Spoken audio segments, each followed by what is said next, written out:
Welcome to today's presentation on soil protection, livestock management options. My name's Ian McFarland and I'm a member of the Sheep Connect SA team. Sheep Connect SA is supported by the Australian Wool Innovation and SA Sheep Industry Fund. For more information on the program, please visit our website or follow us on Twitter. This recording is also funded by the South Australian Murray-Darling Basin Natural Resources Management Board, so we thank them for their investment. I'll now just talk about the importance of protecting your soil. So the impacts of erosion on soil, we can have loss via wind or via water. A 1 millimetre soil loss equals about 10 to 12 tonnes per hectare of soil. So when you consider it may take 100 years for a couple of millimetres of soil to be formed, it's a pretty significant loss. What we find is the fine soil particles contain the high levels of nutrients as well, and these are the particles that are lost with erosion. With most of our nutrients in the top 10 centimetres of the soil, it's significant with erosion that we have a loss of fertiliser or the nutrients. And so that 1 millimetre soil loss could result in 2 to 3% of soil nutrients being lost as well. So to reduce the impacts of erosion, whether that's water or wind erosion, there's a number of important factors, and this includes height of the vegetation in the paddocks, percent of cover, bulk and anchorage. So the higher the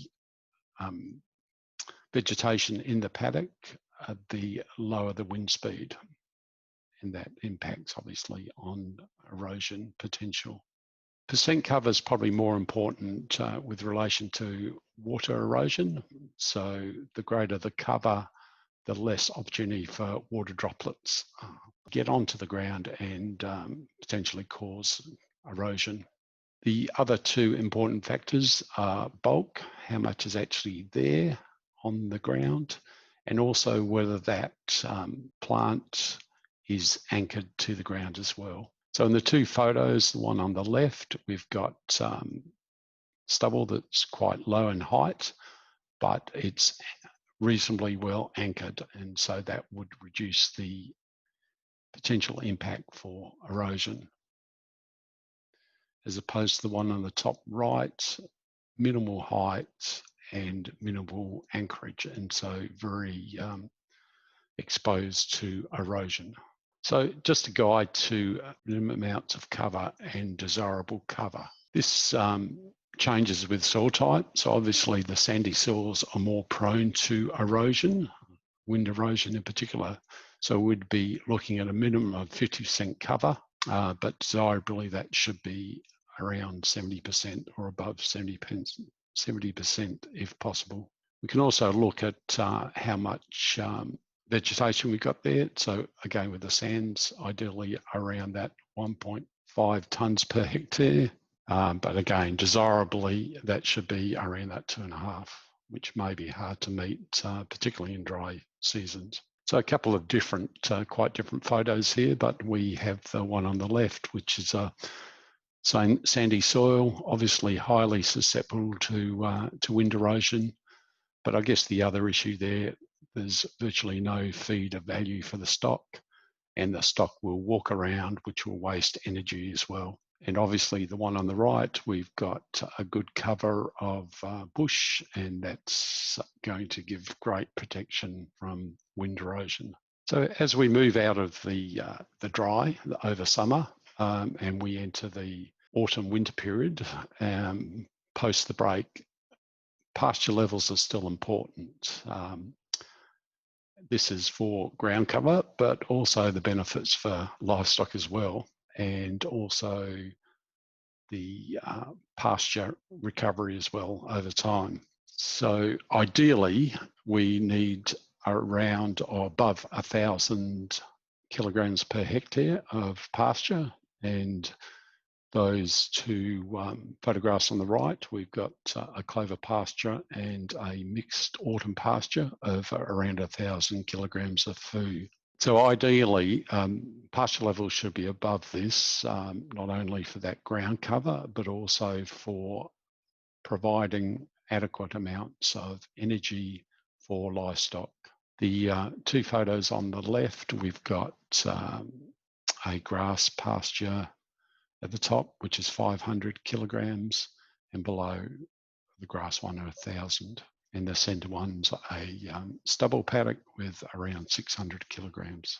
So what are the livestock management strategies available to reduce the impacts of erosion? Obviously, an easy one to keep stock off susceptible paddocks. We can identify sacrifice paddocks where we might run stock for a period of time, which would rest other paddocks, but obviously sacrifice that paddock. The other option is containment feeding, where stock are contained in a smaller area for a period of time with full hand feeding and taken off paddocks to allow those paddocks to be at lower risk to erosion. So Mike Tiller, a producer from Balaklava, has been containment feeding used for a number of years now, and he will now provide a brief overview of his system. We presently farm 1,400 hectares of land, wheat, barley and pastures, and hay when we have to on frosted areas.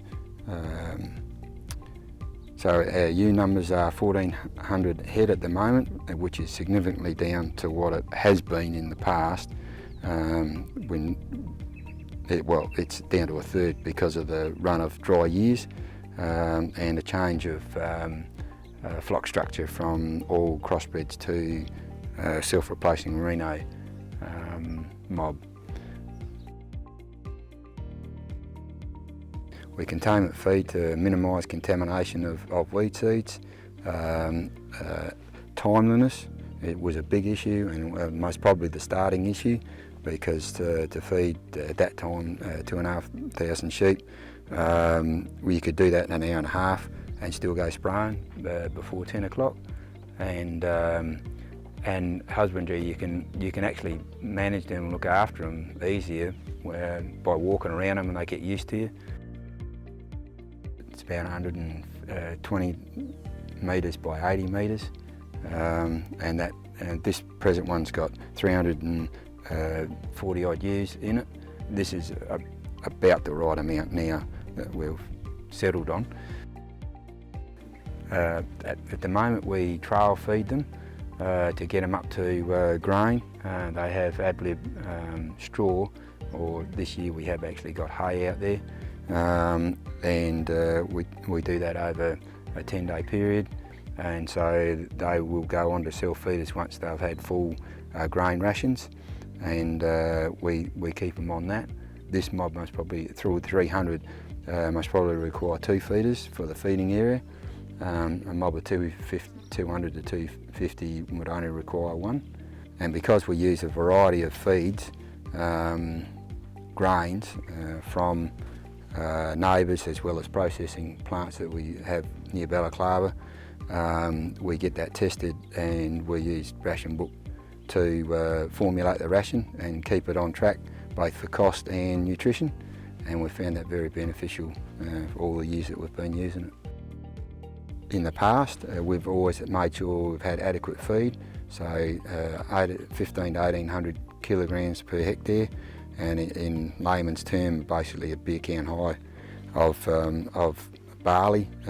We oversow barley on self-regenerating medic pastures, and so they can have an adequate feed, and certainly as soon as they get out there, so they can get a belly full and mother up quickly. And we don't let them out until the feed is adequate enough to take them forward from there for the season. and usually a roam front to ensure that we'll respond. And quite often the feed will actually get away from them because it's been well established. But last year especially we put feeders out there. We always have barley straw out there at all times, able to have both, and but they didn't live on the feeders at all. They went within a week they were back to a quarter of their ration. Just like to thank Mike for his input. For further information, please visit the Sheep Connect SA website. We have a number of case studies on containment, including further detail on Mike Tiller's system, but also one on Lucky Smart from Warabra. As Mike mentioned, he's been using Ration Book for a number of years to work out the rations within his containment area, and we have a recording there providing you detail on the use of Ration Book, and that's available on our Sheep Connect YouTube channel. Thank you for watching this presentation, and for further information please visit the Sheep Connect website.